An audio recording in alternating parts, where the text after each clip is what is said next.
What in the hell was going on with Howard Foster's card? I will never know. 115 to 113 for Chris Eubank Jr. Only by 115 to 113 in his victory over James Degale. Really bad card, but it's just another drop in the ocean of corruption, isn't it? There's so many bad cards, even when they're not necessarily scored against the rightful winner. You have some really dodgy, unnecessarily close ones.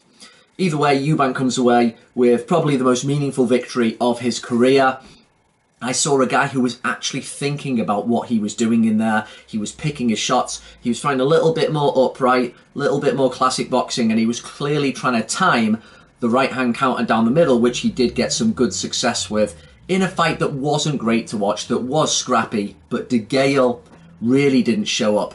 Looked really past it, looked much more jaded than George Groves did in his loss to Callum Smith, a guy who I think that draw, even though I saw it as a loss to Badu Jack, I think that took a lot out of Degale physically.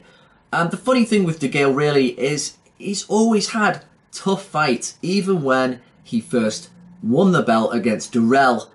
That one almost ran away from him at the end, and then he defended against Butte, and again after a good start and looking very cute and very skillful in moments, picking nice shots that showed a bit of higher quality, he would then end up getting drawn into a bit of a war, dropped a lot of rounds, and that one was very close as well.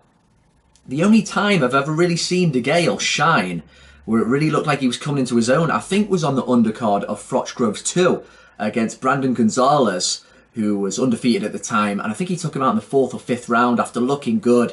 He ended it with a bang, and at that point he looked like he might be a real rival to Carl Froch.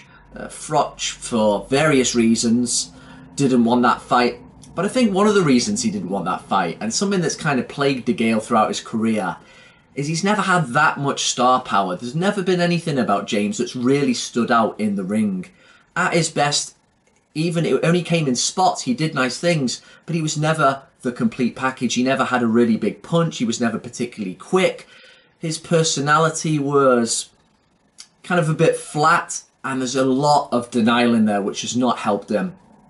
In the build-up to this, he apparently has been boozing a bit in the past at least, so I don't know what his habits have been like outside the ring during his professional career, but he has never been one to accept his own failures as a fighter. In post-fight interviews, he's always very arrogant and just, nah, chill, bruv, you know, I did okay, you know, these rounds, I was only losing them close. He was saying things like this against Eubank, a fight he clearly lost.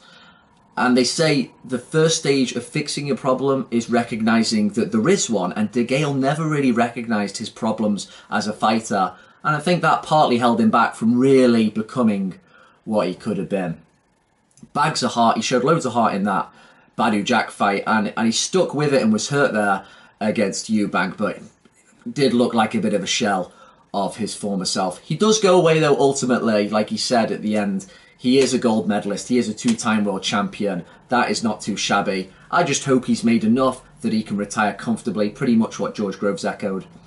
As for Eubank Jr. now, he's made a little bit of good of the original quality that his dad reckons he's got. I don't think he's quite going to be better than Mayweather, as he once said, but he's got an alright name on his resume then. He can start trying to do some more things. And he says he's willing because he is not a big super middleweight by any stretch of the imagination. Eubank, he's not even a big middleweight, but he says he's willing to be a bit of an opportunist and see who's available in those two weights. So we'll see.